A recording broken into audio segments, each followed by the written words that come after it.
This video is how to thread a Merrow A3DW. We're going to work easiest to hardest. Easiest is the needle thread. Next is upper looper. And the hardest one to thread is the lower looper. So we'll go ahead and do the needle thread first. I like to start and go right to left on my thread rack. So we'll start with this one.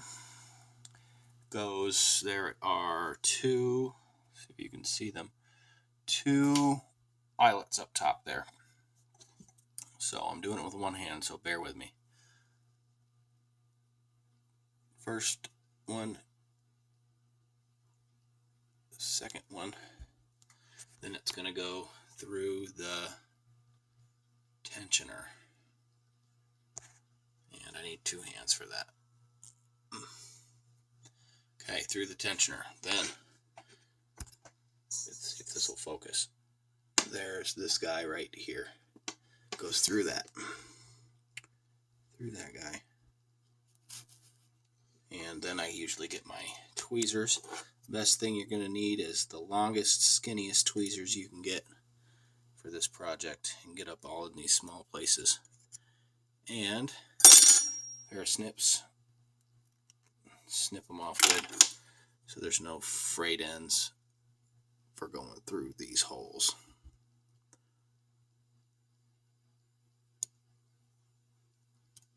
And there we go, we're through. Maybe not. There we go. Okay, easy one's done. Next one is going to be this upper looper right here. So, I like to turn my hand wheel over here until I'm all the way up with that looper. Just gets it out of the way on the bottom. How it's going to go is going to go through this first one, tension disc. Well, first through this eyelet back here, then through the tension disc. We're going to go down through this eyelet, the take-up lever, next eyelet. Then it's going to go through this tube and back into the back of the machine. And I got a bunch of junk in my machine, a bunch of lint and stuff. We've been running sweater material, knits, so got stuff all over the place. Okay, first things first, this first eyelet here. Try to do it and run the camera at the same time.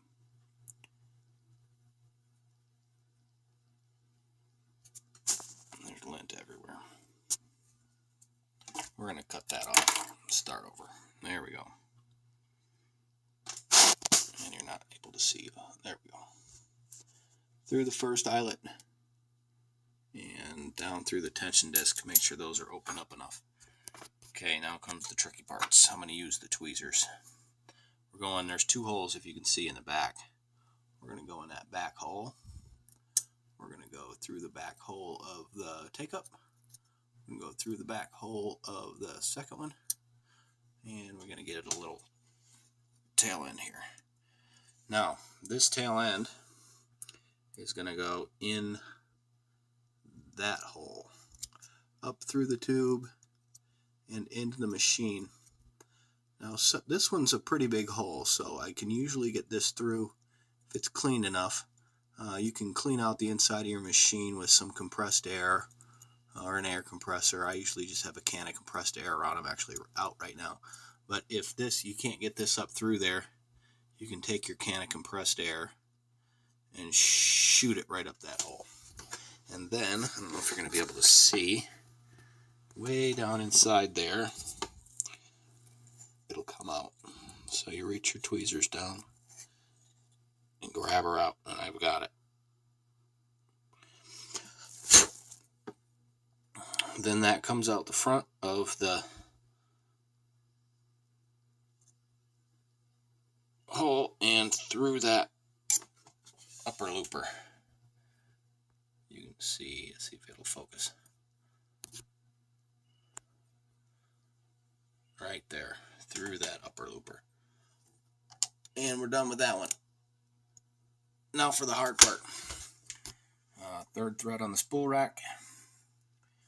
We're coming down and through that first eyelet over your tension disc.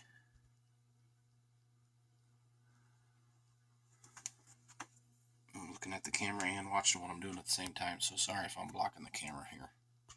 Focus. There we go. I'm gonna get myself a good edge.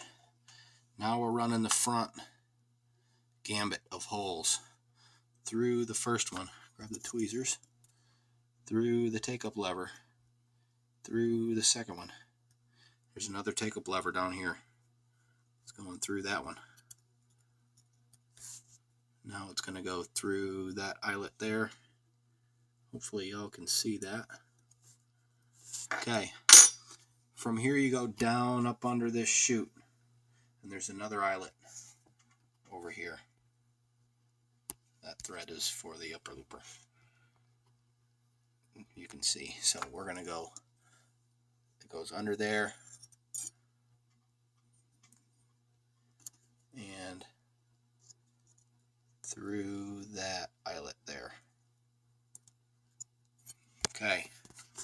Now, this is the hardest part of all, and especially not having air.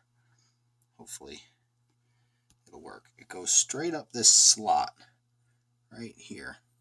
Up the slot, top of the slot, right underneath the feed dogs, there is a hole. I'm putting the top of my tweezers in it. So you probably won't be able to see it on the video. So this thread is going to go through that hole, and I'm going to pull some thread through because that end didn't look very good, and snip it off and get a nice good edge, and it's going to go into that hole. Now you want your lower looper to be lined up with that hole. It won't focus under there. Focus.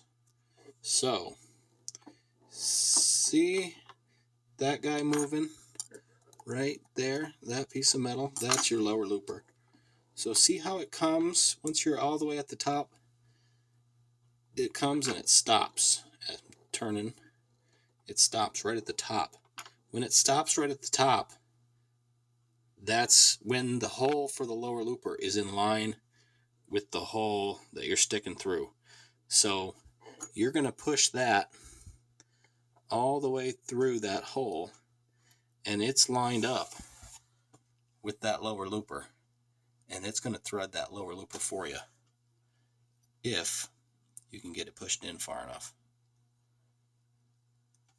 And it feels like it takes a really long time, and you can squirt your compressed air right in there, right at that hole, and it should push that thread through that hole and through that lower looper eyelet. But for now, we're going to see if we can get it without blowing on it. The longer and skinnier your tweezers are, the better luck you're going to have with this project. And I rarely break threads on this machine. It's pretty good about not breaking threads. I've got a Juki up at the alteration shop, and we break threads on that thing all the time. But this one, I rarely break threads on. I actually unthreaded it to do this video. So when you rethread your machine, change colors, just snip them up top, way up here, snip them, put your new threads on, tie a knot, and pull them through. And it should just pull the new color through. But we're going to keep feeding this in and see if we can get onto the lower looper. Keep on pushing. Keep on pushing. And I think I can see the, yep, I can see the thread. So I'm through. The thread is through. You can see it back here. You can pull it through. And now we're threaded. So to make sure you got it caught, you just run this, which way's forward? This way. Forward. And the upper looper is going to catch that bottom lower looper thread, and there it is. And now you've got all 3 threads up here. You got your lower looper thread, which we just pulled through. We got our upper looper thread and our needle thread. So we can close the hatch. I've got a wooden thing here. We'll close that. I bring all these straight out. Bring your foot around. And this is the lever that releases the foot. Hard to do with one hand, but you get it. Open, pulled open, and the foot will slide out. One hand, there you go. So we're gonna lift that up, put the foot under, and make sure all our threads are set. I'm gonna turn her on and give her a couple dry runs. Make sure it's chaining off. Now that it's chaining off, you should be good to run your fabric through. See if I got a scrap piece laying around. There's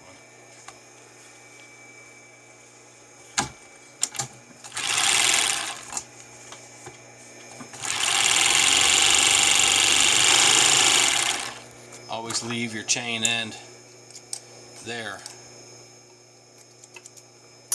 And always tie off your threads to something so it doesn't come unthreaded on you.